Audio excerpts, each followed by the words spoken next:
another video in this state series, and this week we'll be talking about Benfica. Welcome back to the JVM football channel, where you can find game analysis, football history, individual performances, top 10s, etc. If you are interested and would like more football content like this, please subscribe to the channel. So I think that I'm liking this state series more and more. I don't know, it's just a place where I'll just give my football opinion on things, go over how the teams have been performing, and I don't know, it's growing on me. This series is growing on me. I used to detest making these videos, but they're becoming quite fun now. And today we're going to be talking about one of my favorite teams, Benfica. So, in normal state fashion series, we're going to start by going over my predictions at the beginning of the season. And to be fair, to be honest, I didn't really make any predictions for Benfica or the Portuguese league. I just focused mainly on the Premier League and the Champions League. But again, as I did with Ligue 1 last week, if I had to guess, as my mindset was at the beginning of the season, my predictions for Benfica was that they should be winning the league, and they should be getting into at least the round of 16 of the Champions League, and they should be doing well in one of the cups to win it. So how have Benfica been performing so far? What has gone well for the club?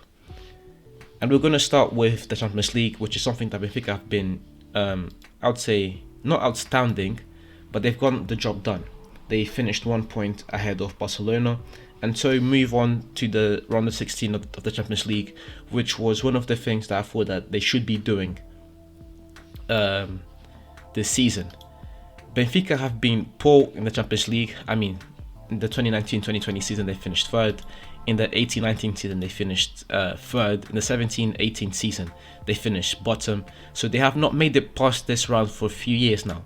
So they had to make it, and especially as Barcelona have been performing so poor. So that was a bonus for Benfica. They managed to get into the round of 16, and if you're looking at, for example, the cups, they finished first in their group, going into what's called the Taça da Liga, which is like the League Cup. So they have not been doing bad there. I hope they win that cup as well. So in those two aspects, if you're looking at the things that they have done well, I'll point out these two things. They got the job done in the Champions League, moving into the round of 16. They have Ajax now, which I think they'll lose to Ajax. I don't really see Benfica getting past Ajax, especially seeing how organized that team is and how Ten Hag seems like he's able of demolishing any team tactically. So I don't think Benfica are going to get past Ajax, but they can at least win the League Cup. Now looking at the things where Benfica have done wrong, what has gone wrong so far this season with Benfica, and we have to point out that they keep bottling it in the league. They sit at the time of this recording, they sit 12 points off first place Porto. That is unacceptable. Benfica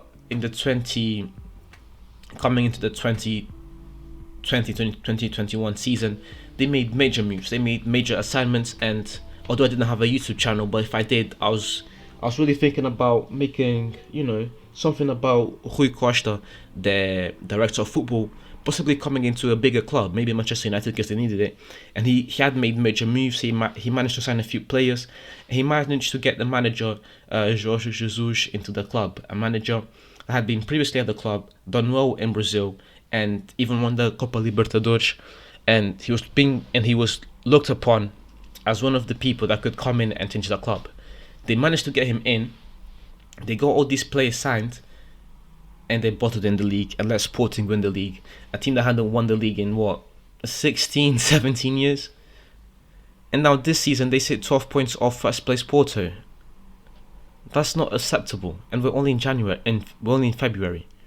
There's so much of the season left, and those 12 points Porto are not going to lose those 12 points and let Benfica go, ahead of them. So that's it for Benfica this season in terms of the league. They will not win the league, which is quite disappointing, seeing that their squads are quite balanced, I would say. Another thing that has gone wrong for Benfica this season is how they lost twice to Porto in December, back to back.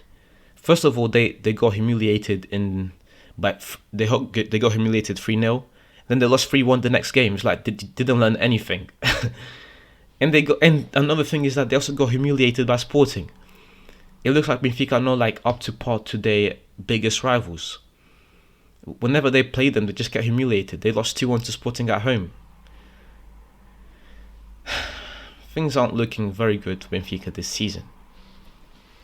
But again, they don't know the Champions League, so let's cut them some slack there. Now to finish off in typical State Fashion series, let's look at their top 3 performers so far this season. And if I have to go with top 3 performers for Benfica, I'm going to start with Darwin, the main man, the focal point of the attack, the man who has scored 16 goals in 17 league games so far this season. These numbers are impressive, and Darwin, at least last season, they signed Darwin. I mean, he was one of the key signings they made in the summer, and there was a lot of potential there, a lot of talent being shown by Darwin, and thankfully this season he's capitalizing on that talent. 16 goals in 17 games in the league, so yeah, first place goes to Darwin. Second place is gonna go to Rafa Silva. 7 goals and 14 assists in 20 games played. 14 assists, that's crazy. Rafa is another player that has been outperforming this season. And yeah, just a little nice touch because of how bad Benfica have been in the league. These players are at least coming through.